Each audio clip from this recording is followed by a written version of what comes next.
வணக்கம். Amazon, Flipkart, Meesho மாதிரியான e-commerce தளங்களில் வீட்டில் இருந்தபடியே குறைந்த முதலீட்டில் உங்களுடைய பொருட்களை விற்பனை செய்யணுமா? நமது இ-காம் மாஸ்டர் கட்டண வகுப்பில் அதற்கான முழு தகவல்களும் எளிய தமிழில் வீடியோ வடிவில் உங்களுக்கு கிடைக்கும். மேலும் உங்களது சந்தேகங்கள் மற்றும் கேள்விகளுக்கான பதில்கள் நமது வாட்ஸ்அப் குழுவின் மூலமாக உங்களுக்கு உடனுக்குடன் தெரிவிக்கப்படும். கட்டண வகுப்பில் இணைய உடனே தொடர்பு கொள்ளவும். இ-காம் மாஸ்டரோட இந்த வீடியோவில் எதை பற்றி பார்க்க போகிறோம் அப்படின்னா, இ-காமர்ஸோடைய தீம் என்ன, இ-காமர்ஸில் என்னென்ன வேலைகள் இருக்கும், இது யாருக்கெல்லாம் செட் ஆகும் அப்படிங்கிற பற்றி தான் டீட்டெயில்டாக பார்க்க போகிறோம். இ-காமர்ஸ் பண்ணணும் அப்படின்னு இன்னைக்கு லட்சக்கணக்கான பேர் ஒரு நாளைக்கும் ட்ரை பண்ணுறாங்க. ஏன் அப்படின்னா, இந்த இ-காமர்ஸை பற்றின நாலேஜும் அந்த புரிதலும் பார்த்தீங்கன்னா இப்போ பரவலாக எல்லாத்துக்குமே தெரிய ஆரம்பிச்சிருச்சு. முதல்ல அமேசான், ஃப்ளிப்கார்ட்டில் பொருளை வாங்கணும் அப்படின்னு மட்டும்தான் ஒரு ஐடியா இருந்துகிட்டு இருந்திருக்கோம். இப்போலாம் பார்த்தீங்கன்னா நம்ம பொருளை விற்கணும் அப்படிங்கிற ஐடியா தான் நிறைய பேருக்கு இருக்குது. அதுவும் குறிப்பாக இந்த மீஷோவில் பார்த்தீங்கன்னா அவங்க பண்ணுற விளம்பரமே பார்த்தீங்கன்னா கமிஷன் கிடையாது, எந்த ரூல்ஸ் அண்ட் ரெகுலேஷனும் கிடையாது, இது சத்திர மாதிரி இருக்கும், நீங்கள் பாட்டுக்கு படுத்துக்கலாம், தூங்கலாம், போகலாம், விளையாடலாம், என்ன வேணால் பண்ணலாம் அப்படிங்கிற மாதிரி விளம்பரப்படுத்தி ஆரம்பிச்சிட்டாங்க. அதனால் எல்லாரும் பிகினர்ஸ் எல்லாருமே பார்த்தீங்கன்னா இந்த அமேசான், ஃப்ளிப்கார்ட்டை அவாய்ட் பண்ணிவிட்டு டேரெக்டாக மீஷோவுக்கு போனால் போதுங்க, நம்மக்கிட்ட பொருள் இருக்கா போதும் வித்தரலாம், பொருளே இல்லைன்னா கூட பரவாயில்ல வித்தரலாம் அப்படிங்கிற ஒரு கான்செப்டில் என்ன பண்ணிடுறாங்க அப்படின்னா டேரெக்டாக இ-காமர்ஸ்குள்ளே வர ஆரம்பிச்சிடுறாங்க. அதுவும் மீஷோ பார்த்தீங்கன்னா ஜிஎஸ்டி இல்லாமல் செல் பண்ணலாம், என்ரோல்மெண்ட் ஐடி வச்சு செல் பண்ணலாம், வேறு ஒரு ஆப்ஷனை கொடுத்துட்டாங்க. உடனே ஆளுக்கு என்ரோல்மெண்ட் ஐடி ரெஜிஸ்டர் பண்ணிக்கிறது, ஒரு மாதம் ட்ரை பண்ணுறது, அது ஒன்றுமே வேலைக்கு ஆகாது அப்படின்னோடனே உடனே ஜிஎஸ்டி எடுக்கிறது. ஜிஎஸ்டி எடுத்தாலும் வேலைக்கு ஆகாது, ஒரு 2 மாதத்தில் பார்த்தீங்கன்னா பிஸ்னஸை மூடிட்டு அந்த ஜிஎஸ்டிக்கு செலவு பண்ணிவிட்டு திரும்ப அவங்களுடைய பழைய ரெகுலர் ஒர்க்குக்கே போயிடுறது. இதுதான் ரெகுலராக பண்ணிகிட்டு இருக்கிறாங்க. இதெல்லாம் ஏன் அப்படின்னா, இந்த இ-காமர்ஸோடைய மெயின் தீம் இருக்குல்ல, அது தெரியாதனால தான். ஃபஸ்ட்டு விஷயம் இ-காமர்ஸில் நீங்கள் புரிஞ்சிக்க வேண்டியது என்னென்னா, இது ரீட்டைல் பிஸ்னஸ். ரீட்டைல் பிஸ்னஸ் அப்படிங்கிறது மளிகை கடை வர்த்தகம் மாதிரி. நீங்கள் பொட்டுக்கல்லையை 100 ரூபாய்க்கு வாங்குவீங்க, அதை 120 ரூபாய்க்கு விற்பீங்க. 100 ரூபா போட்டு நீங்கள் பொட்டுக்கல்லை வாங்கினா தான் 120 ரூபாய்க்கு விற்க முடியும். பொருளே வாங்காமல் எப்படி விற்க முடியும்? நீங்கள் ஒரு கடை வச்சிடுறீங்க, கடையில் எல்லா பொருளும் கிடைக்குன்னு போயிடுறீங்க, உள்ளே போயிட்டு எனக்கு பொட்டுக்கல் 1 கிலோ கொடுங்க அப்படின்னா, அங்கே ஒரு கடை இருக்குங்க, அங்கே போய் வாங்கிக்கிங்க, 120 ரூபா காசு மட்டும் என்கிட்ட கொடுத்துருங்க அப்படின்னா இது ஒத்துக்குவாங்களா யாராவது? அதே மாதிரி தான் இந்த இ-காமர்ஸும். ஓகேங்களா? ஸோ இங்கே உங்கள்கிட்ட கண்டிப்பாக பொருள் இருக்கணும், உங்கள் கையில் இருக்கக்கூடிய பொருளை தான் நீங்கள் விற்க முடியும். அப்போது நீங்கள் மாதம் 10,000 20,000 லாபம் வேணும் அப்படின்னு நினச்சிங்கன்னா, இங்கே இந்த இ-காமர்ஸ் பிஸ்னஸில் உங்களுக்கு 15% அதிகபட்சம் 30% வரைக்கும் லாபம் கிடைக்கலாம். நீங்கள் மீடியமாக 20% எடுத்துக்கோங்க. அப்போ உங்களுக்கு 20,000 லாபம் வேணும் அப்படின்னா 1,00,000 ரூபா குட்ஸை நீங்கள் விற்றுருக்கணும். 1,00,000 ரூபா குட்ஸை விற்றுருந்தால் தான் 80,000 ரூபா அந்த குட்ஸோடைய ரேட்டாக இருக்கும், 20,000 ரூபா உங்களுடைய ப்ராஃபிட்டாக இருக்கும். அப்போது மாதம் 20,000 உங்களுக்கு வேணும்னாவே 1,00,000 ரூபா பொருளை நீங்கள் விற்றுருக்கணும் அப்படின்னா, அதுக்கு மேலே வேணும்னா அப்போ நீங்கள் எவ்வளோ பொருளை விற்றுருக்கணும், அப்போ எவ்வளோ இன்வெஸ்ட்மெண்ட் நீங்கள் பண்ணியிருக்கணும் அப்படிங்கிறத நல்லா புரிஞ்சுக்கோங்க. ரெண்டாவது, இந்த இ-காமர்ஸ் பற்றின எல்லா வேலைகளும் கம்ப்யூட்டரில் மட்டும்தான் பண்ண முடியும், மொபைலில் பண்ணவே முடியாது. மொபைல் அப்படிங்கிறது ஏதாவது ஒரு அவசரத்துக்கு தான். ஓகேங்களா? இப்போ நீங்கள் வெளியூர் போயிட்டு இருக்கிறீங்க, உங்களுக்கு ஒரு ஆர்டர் வந்துருச்சு, அந்த ஆர்டரை அக்செப்ட் பண்ணணும், அந்த ஆர்டரை அக்செப்ட் பண்ணி லேபிள் பிரிண்ட் எடுக்கணும் அப்படின்னா எடுத்துக்கலாம். எடுத்து உங்கள் வீட்டில் யாராவது ஒய்ஃபோ இல்லை அப்பா அம்மா யாராவது இருப்பாங்க, அவங்களுக்கு இந்த லேபிள் அமைச்சிங்கன்னா அவங்க பிரிண்ட் எடுத்து பேக் பண்ணி வச்சுருப்பாங்க. இந்த மாதிரி ஒரு அவசர வேலைகளுக்கு தான். இப்போ ஸ்டாக்கு திடீர்னு இருக்கா இல்லையான்னு உங்களுக்கு ஒரு டவுட்டு, இப்போ வேலை பார்த்துட்டே இருப்பீங்க, திடீர்னு ஃபோன் எடுத்து ஆப்புக்குள்ளே போயிட்டு இன்வென்ட்ரிக்குள்ளே போனீங்கன்னா அது எத்தனை பீஸ் ஸ்டாக் இருக்குது அப்படிங்கிறது தெரிஞ்சிக்க முடியும். இப்போ ஏதாவது ஒரு மெயில் வருது, ஒரு கஸ்டமர்லேருந்து ஒரு மெசேஜ் வருது அப்படின்னா அது அதில் பார்த்துக்க முடியும். இந்த மாதிரி ஒரு முக்கியமான சில நோட்டிஃபிகேஷனுக்கு மட்டும்தான் அந்த மொபைல் ஆப்பு. அதை வச்சுக்கிட்டு மொத்த பிஸ்னஸையும் உங்களால் பண்ண முடியாது. ஓகேங்களா? அதை தான் நிறைய பிகினர்ஸ், நிறைய இல்லை 100% பிகினர்ஸ் நினைக்கிறது அது ஒரே விஷயத்து தான். கம்ப்யூட்டர்லாம் தேவையில்ல, ஒரு ஃபோன் இருந்தாவே போதும். இன்னும் சில பேர் ரொம்ப ஸ்மார்ட்டாக எனக்கு ஒரு கமெண்ட் வந்தது, நீ கம்ப்யூட்டர்லேயே பிறந்த அதனால் நீ அப்படி பேசுவ, என்னால் ஃபோன்லேயே எல்லாம் பண்ண முடியும் அப்படின்னு. நான்லாம் கம்ப்யூட்டர்லாம் பிறக்கலைங்க. ஓகேங்களா? நான் ப்ராக்டிகாலிட்டி தான் சொல்கிறேன். நீங்கள் ஒரு லிஸ்டிங் போடுறதுக்கு போய் உட்காந்துக்கிட்டு, ஃபோனில் லிஸ்டிங் போடுறதுக்கு வச்சுக்கிட்டு உட்காந்துக்கிட்டு, அது 10-20 டேப் இருக்கும், ஒரு டேப்லேயும் 80-70 அட்ரிபியூட்ஸ் இருக்கும். இது எல்லாத்தையும் ஃபோனில் உங்களால் ஃபில் பண்ண முடியாது. அதை தான் நான் சொல்கிறேன் பண்ண முடியாது அப்படின்னு. உடனே நான் ஃபோன்லேயே எல்லாம் பண்ணிடுவேன், ஃபோன்லேயே டெஸ்க்டாப் வியூன்னு ஒன்று இருக்கும் தெரியுமா அப்படின்னு கேட்குறாங்க. ஃபோனில் டெஸ்க்டாப் வியூன்னு ஒன்று இருக்குது, அது தெரியும். ஒரு கால் அது கட்டாயி ரெஃப்ரெஷ் ஆகும், அது உங்களுக்கு தெரியுமா? ஸோ ஃபோனில் எல்லா வேலையும் பண்ண முடியாதுங்க. 10% இந்த நோட்டிஃபிகேஷன் பார்க்கறதுக்காக மட்டும்தான் ஃபோனை நீங்கள் பயன்படுத்தணும். மற்றபடி எல்லா வேலையும் கம்ப்யூட்டரில் தான் செய்யணும். அப்போ கம்ப்யூட்டர் கண்டிப்பாக உங்களுக்கு தெரிஞ்சிருக்கணும். உங்கள் வீட்டில் அட்லீஸ்ட் ஒரு சின்ன கான்ஃபிகரேஷன் உள்ள லேப்டாப், கவர்மெண்ட் லேப்டாப்பாவது உங்கள்கிட்ட இருந்தாகணும்.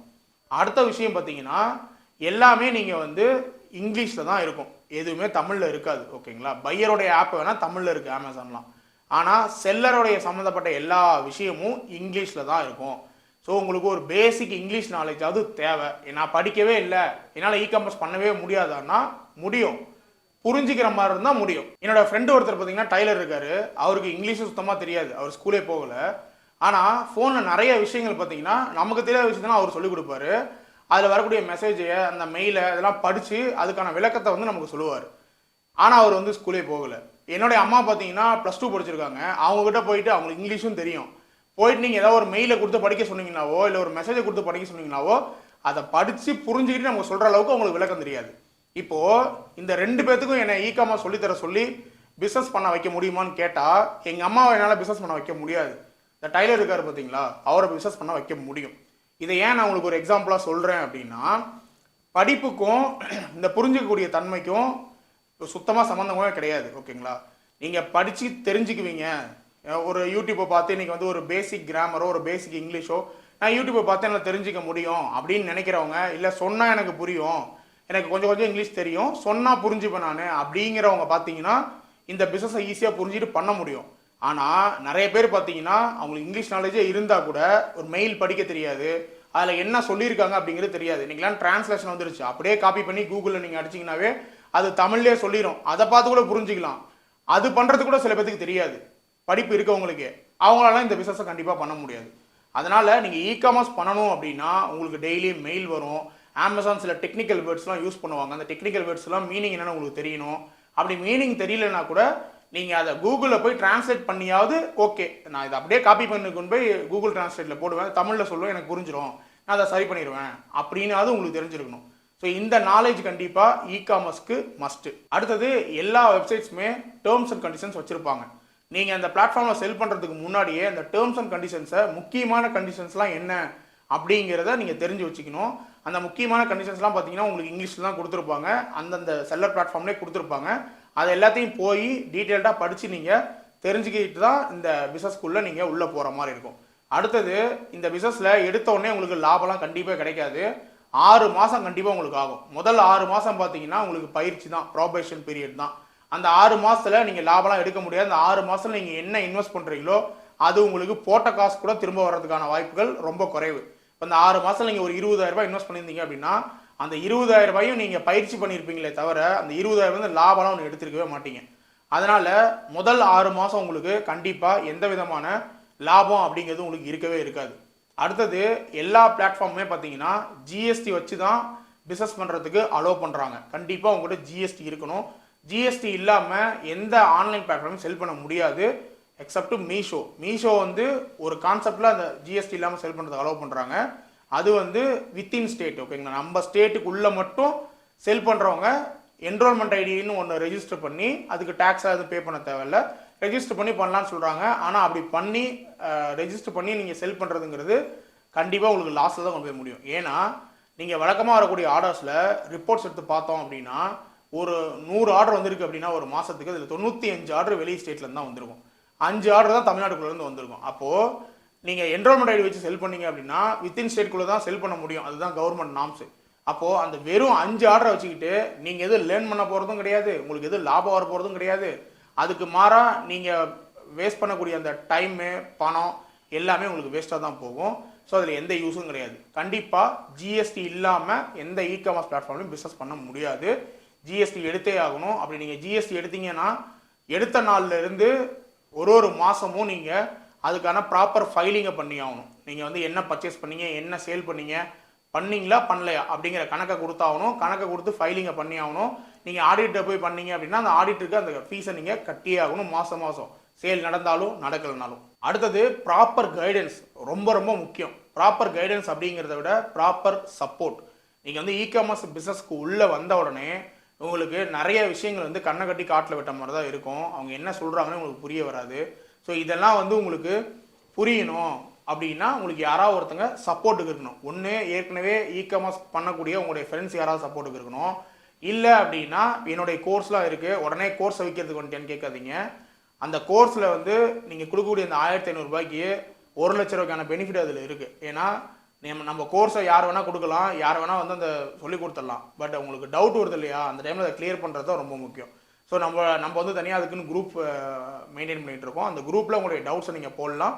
நம்ம குரூப்பில் ஏற்கனவே கோர்ஸ் எடுத்து உள்ளே இருக்கவங்க உங்களுக்கு உங்களுடைய அந்த சந்தேகங்களை கிளியர் பண்ணி வைப்பாங்க. நானும் அதில் சந்தேகத்தை உங்களுக்கு கிளியர் பண்ணி வைப்பேன். அப்போது ஒரு ப்ராப்பர் சப்போர்ட்னு ஒன்று இருக்குது பார்த்தீங்களா, அது உங்களுக்கு தேவை. கஸ்டமர் சப்போர்ட்டும் உங்களுக்கு இருக்கும். ஆனாலும் அந்த கஸ்டமர் சப்போர்ட்டில் எல்லா விஷயத்தையும் எதுக்கு எடுத்தாலும் நீங்கள் கால் பண்ணி டக்குன்னு கேட்க முடியாது. அதே மாதிரி இப்போலாம் வந்து தமிழ் லாங்குவேஜை ரொம்ப குறைச்சிட்டாங்க. நீங்கள் பேசினா இங்கிலீஷ் இல்லைனா ஹிந்தியில் தான் பேசுகிற மாதிரி இருக்குது. அப்போது அவங்க பேசக்கூடிய அந்த ஃப்ளூயன்ஸான இங்கிலீஷை புரிஞ்சுக்கிட்டு நம்மளால பேசுறதுங்கிறதும் கஷ்டம். அப்போ உங்களுக்கு ஒரு சப்போர்ட் கண்டிப்பாக தேவை. இந்த சப்போர்ட் பார்த்தீங்கன்னா என்னுடைய கோர்ஸ் மூலிமா உங்களுக்கு கிடைக்கும். அப்புறம் ரொம்ப முக்கியமான விஷயம், ட்ராப் ஷிப்பிங் அப்படிங்கிற கான்செப்டை காமர்ஸில் பண்ண முடியாது. அதாவது அமேசான், ஃப்ளிப்கார்ட், மீஷோ மாதிரியான பிளாட்ஃபார்மில் பண்ண முடியாது. ட்ராப் ஷிப்பிங் அப்படின்னா உங்கள்கிட்ட பொருளே இருக்காது, ஒரு கடையை 4 கடையை பிடிச்சிக்கிறது, ஹோல்சேல் கடையை, ஆர்டர் வந்து அந்த கடையிலேருந்து அனுப்பிச்சி வைப்பாங்க. அது என்கிட்ட ஒருத்தங்க போன வாரம் கால் பண்ணி கேட்டாங்க, அதான் ஆர்டர் வந்து 7 நாள் டைம் கொடுப்பாங்க இல்லைங்க, அந்த 7 நாளில் நான் வந்து வேற ஒரு கடைக்காரங்கிட்ட சொல்லி அவங்க அனுப்ப சொல்லிடுவேன். 7 நாள் டைம் கொடுப்பாங்களாம்.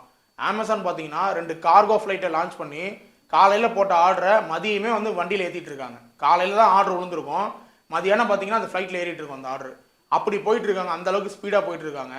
1 வீக் டைம் கொடுத்தா நீங்கள் ஒரு பையராக இருந்தால் வாங்குவீங்களா? நீங்கள் இப்போ ஒரு பையர் ஒரு ஆர்டர் போட்டுட்டீங்க, 1 வீக் கழிச்சு அது கிளம்பவே போகுது அப்படின்னா நீங்கள் சும்மா இருப்பீங்களா? கேன்சல் தானே பண்ணுவீங்க இந்த ஆர்டரை.